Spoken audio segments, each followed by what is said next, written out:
քաղաքական մրցապայքարի այս ժամանակահատվածում, քարոզարշավի այս ժամանակահատվածում, երբ տարբեր քաղաքական ուժեր այս օրերին լծված են իրենց նախընտրական ծրագիրը, իրենց գաղափարախոսությունը, երկրի զարգացման իրենց տեսլականը հանրությանը ներկայացնելով, վարչապետ Նիկոլ Փաշինյանը եւ իր գլխավորած քաղաքական թիմը որդեգրել է մի քաղաքականություն, որտեղ չկա որևէ ծրագրային խոսք, որտեղ չկա որևէ առողջ քննադատություն, որտեղ կա բացառապես անընդունելի լեքսիկոն ու բառամթերք, անհավասարակշիռ պահվածք, քննադատություն, հաշվեհարդարի սպառնալիքներ, այդ թվում նաև ֆիզիկական հաշվեհարդարի սպառնալիքներ, ինչպես նաև պետական լծակները, անձնական հաշվեհարդարներ տեսնելու այդ մասով գործընթացներ։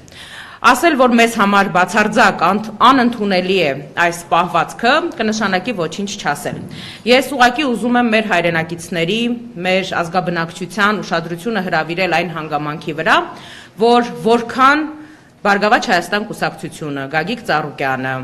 հանդես են գալիս հավասարակշռված, կառուցողական, ծրագրային դաշտում, նույնքան ոչ հավասարակշիռ է դառնում վարչապետ Նիկոլ Փաշինյանի պահվածքը։ Ես իհարկե հասկանում եմ, որ քաղաքական շոուներ բեմադրելու եւ իրականացնելու մեծ փորձառություն ունեցող Նիկոլ Փաշինյանը եւ իր թիմը լավագույնս տիրապետում են այս մանիպուլյացիաներին եւ այս տեխնոլոգիաներին։ Ես իհարկե հասկանում եմ, որ պիկապների վրա թռվռալով, որ կրամոլության այսպես տեսարաններով հանդես գալու տեսանյութերը եւ այլն շատ ավելի մեծ դիտումներ են ապահովում վարչապետ Նիկոլ Փաշինյանի համար, բայց ուզում եմ հորդորել, փորձել համենայն դեպս վերադառնալ կառուցողականության դաշտ ու փորձել ներկայացնել գոնե գեթ մեկ ծրագիր, թե ինչ են իրենք առաջարկում երկիրը ստեղծված իրավիճակից դուրս բերելու համար։ Այսօր վաղ առավոտից մենք ականատես ենք լինում, թե ինչպես է Նիկոլ Փաշինյանը սպառնում Գագիկ Ծառուկյանին, տարբեր որակավորումներ է տալիս, տարբեր այսպես գնահատականներ է հնչեցնում, որոնք կրկնում եմ, որ քաղաքական լեքսիկոնից մղոններով հեռու են, եւ մենք հասկանում ենք, որ այստեղ գործ ունենք ընդհանրապես պետական լծակները քաղաքական ընդդիմախոսների վրա ճնշում գործադրելուն ուղղված ընդհանրապես մի պարզունակ եւ պրիմիտիվ գործընթացի հետ։ Ես իհարկե շատ ցավում եմ, որ վարչապետ Նիկոլ Փաշինյանը իջել է այն մակարդակին, որ իր ելույթներում հղում է անում անհայտ ծագում ունեցող ինչ-որ